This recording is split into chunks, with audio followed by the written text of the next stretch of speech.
दोस्तों नमस्कार। हम आपसे एक बार फिर रूबरू हैं एक और ज्वलंत मुद्दा लेकर। और आज हम एक बार फिर बात करेंगे पेट्रोल और डीजल की कीमतों के बारे में। पिछली बार हमने पेट्रोल और डीजल की आसमान छूती तथा निरंतर बढ़ती कीमतों के बारे में बात की थी, लेकिन आज हम बात करेंगे पेट्रोल और डीजल की रुकी हुई कीमतों के बारे में।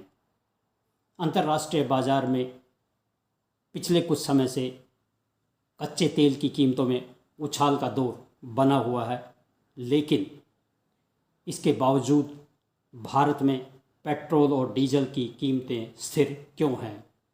इनमें बढ़ोतरी क्यों नहीं की जा रही है? लोगों की समझ में यह गणित नहीं आ रहा है कि अंतर्राष्ट्रीय बाज़ार में कच्चे तेल की कीमतों में उछाल का हवाला देकर पिछले महीने हर दूसरे या तीसरे दिन बढ़ोतरी की जा रही थी। सवाल यह है कि अब वह क्या जादू है जिसके कारण पिछले 16 दिनों से देश में पेट्रोल और डीजल की कीमतें जस की तस बनी हुई हैं।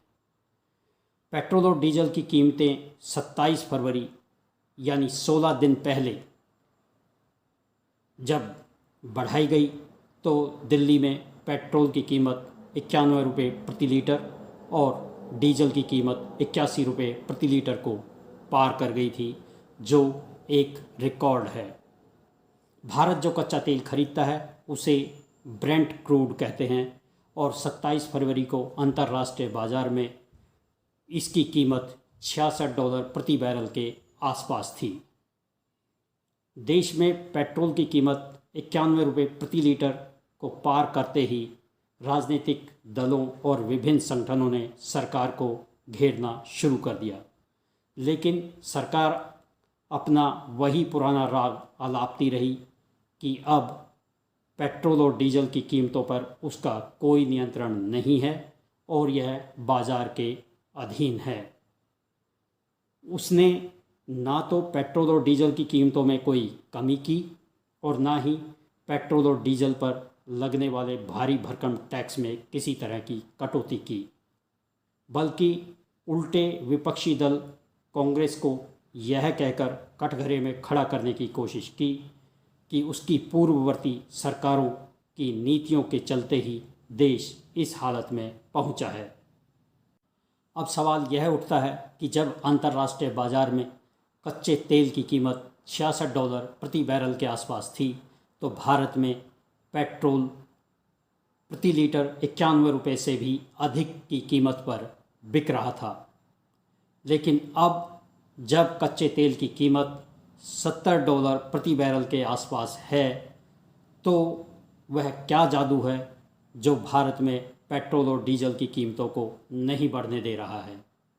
गत 8 मार्च के बाद से कच्चे तेल की कीमत अंतर्राष्ट्रीय बाज़ार में 67 से $70 प्रति बैरल के बीच में झूल रही है।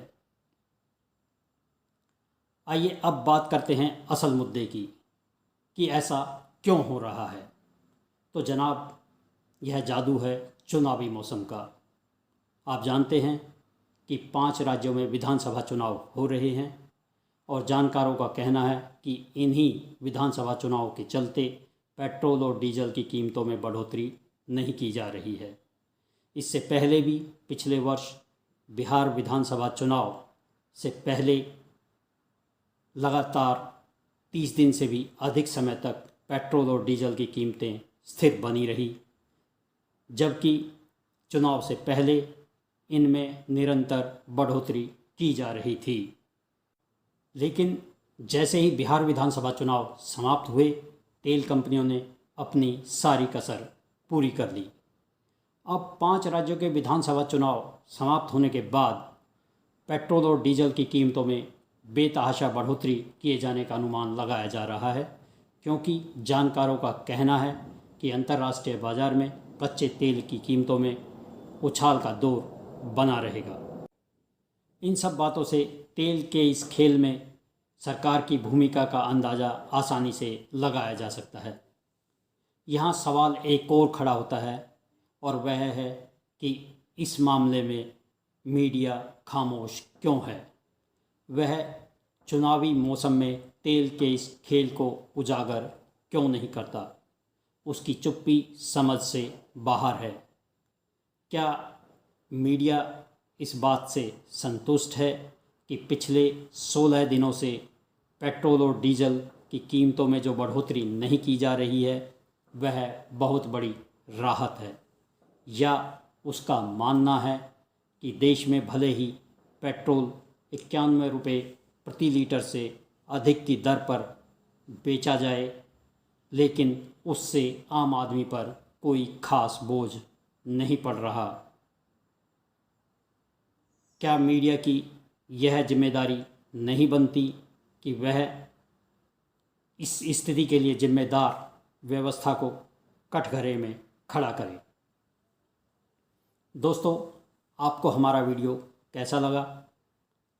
इस बारे में अपने विचार कमेंट बॉक्स में जाकर अवश्य साझा करें और हाँ, हमारे चैनल को सब्सक्राइब ज़रूर करें तथा वीडियो को शेयर और लाइक करना ना भूलें।